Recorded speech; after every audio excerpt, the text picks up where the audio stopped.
Bonjour et bienvenue donc dans cette nouvelle vidéo YouTube, comment arriver donc à gérer son stress. Il faut donc savoir déjà une première chose, c'est que l'homme de Cro-Magnon, il avait peur pour sa vie très régulièrement. Et c'est pour cela que nous avons donc développé le cerveau reptilien. C'est le cerveau en fait, c'est votre signal d'alarme. C'est-à-dire que vous voulez traverser la rue et une voiture déboule à toute vitesse. Qu'est-ce qui va se passer? C'est votre cerveau reptilien qui va se mettre en place. Donc vous allez réagir au quart de tour. Donc vous allez avoir beaucoup de cortisol dans le corps et de l'adrénaline pour pouvoir bouger le plus rapidement possible, courir le plus rapidement possible. C'est à ça que sert votre cerveau reptilien, à faire donc attention et à réagir à la seconde. Ok?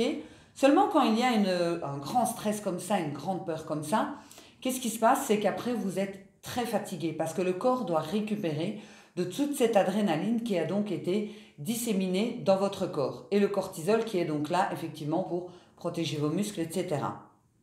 À l'heure actuelle, on a régulièrement des peurs, stress, angoisse. Mais plus pour notre vie, mais pour plein de choses. On a peur du coronavirus, on a peur de parler en public, on a peur de changer d'emploi, on a peur de prendre une décision qui peut-être est bonne pour nous, on a peur de plein de choses. Mais ce qui se passe, c'est qu'on met son cerveau reptilien en sur-régime tout le temps. Et donc, on a peur tout le temps. Ce qui fait qu'on a de l'adrénaline dans le corps tout le temps. Mais le corps, il ne se met pas en repos. C'est pour cela qu'il y a des personnes qui tombent en burn-out. Parce que le corps, il est en sur-régime constamment. Et il n'y a pas, effectivement, spécialement de bon stress. Le seul bon stress que vous pouvez avoir, c'est encore une fois quand il y a un problème qui peut apporter atteinte à votre vie physique. Et là, à ce moment-là, c'est le cerveau reptilien qui vient, hop, par exemple, ça peut être une maman. Si un enfant est coincé sous un objet lourd, elle va trouver la force de bouger cet objet lourd. Voilà, ça c'est uniquement le bon stress, dans l'action immédiate, qui ne fait que de passer, le corps il doit se mettre en repos, vous êtes épuisé. Ok? L'autre stress, c'est-à-dire celui que l'on a maintenant en 2020 constamment, on l'avait donc déjà il y a plusieurs années, mais vraiment à partir des années 60-70 qu'on a pu vraiment analyser ce stress et se rendre compte que nous avions donc un stress présent, mais qu'on se le donnait aussi à soi-même. Donc pour pouvoir pallier à ce stress constant, c'est de se poser la question, est-ce qu'il y a un danger pour mon intégrité, pour ma vie personnelle? Est-ce que réellement je risque de mourir? Quelle est la gravité de la chose pour me mettre constamment en stress? Est-ce que ma vie va être terminée si je fais une erreur? Est-ce que ma vie va être terminée si jamais je rate cet examen, par exemple? Si je ne rends pas mon dossier à l'heure, imaginons. Non, votre vie, effectivement, elle ne va pas s'arrêter. Et c'est de pouvoir donc se remettre, alors vraiment au niveau de son corps, et de pouvoir évacuer ce stress. Alors vous allez me dire comment est-ce qu'on fait pour évacuer le stress? Il va falloir enlever toute l'adrénaline qui est donc dans votre corps constamment et le cortisol. Donc moi ce que je vous conseille c'est le sport, bien évidemment, mais il y a donc d'autres techniques que le sport. Il y a les méditations. On peut aussi évacuer tout le stress par l'hypnose, notamment par la luminothérapie, bien évidemment aussi. Donc vous pouvez écrire également. Mais le plus important, c'est que d'arrêter de penser que c'est aux autres, à l'extérieur, donc d'agir pour ne plus que vous ayez donc ce stress. Les autres sont ce qu'ils sont. C'est vous qui avez décidé de prendre ça en stress. Vous êtes uniquement responsable de comment est-ce que vous allez donc gérer la situation.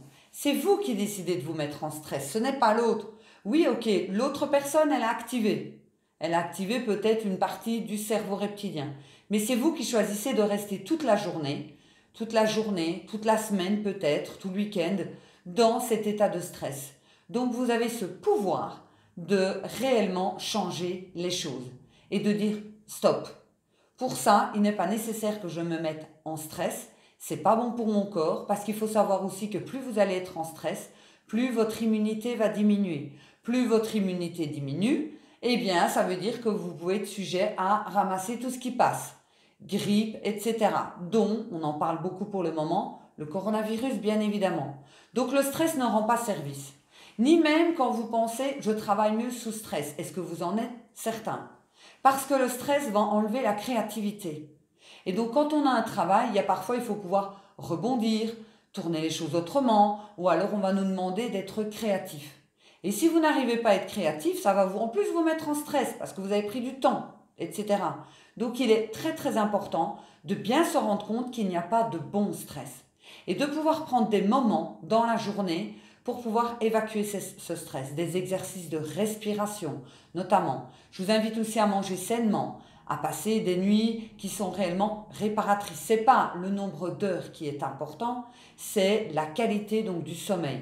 C'est la qualité du temps de pause que vous allez prendre. Quelqu'un qui va faire une sieste d'1 heure n'aura peut-être pas évacué autant son stress que quelqu'un qui va juste prendre 10-15 minutes pour respirer et travailler chaque fois sur soi quand il y a en effet une problématique.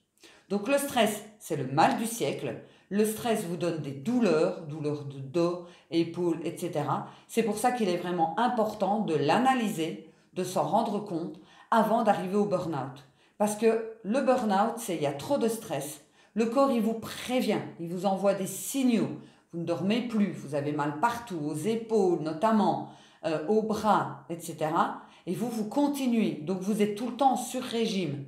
C'est comme si vous ne changez jamais l'huile de la voiture.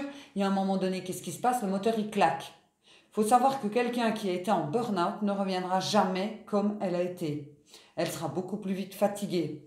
Et il va falloir qu'elle réapprenne à vivre aussi différemment. Donc avant que cela arrive, on va travailler vraiment en amont. On ne va pas travailler sur comment est-ce que je gère le stress spécialement quand il arrive.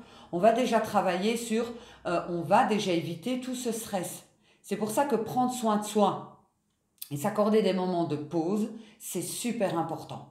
N'hésitez pas à mettre en commentaire, à me poser toutes vos questions. C'est avec un grand plaisir que j'y répondrai. Je vous invite aussi sur ma page Facebook, NC en majuscule, coaching-consulting Nathalie Cravatte. J'y poste régulièrement des vidéos sur différents sujets. Je vous souhaite une excellente journée. On se retrouve bientôt pour une nouvelle vidéo YouTube. À bientôt. Au revoir.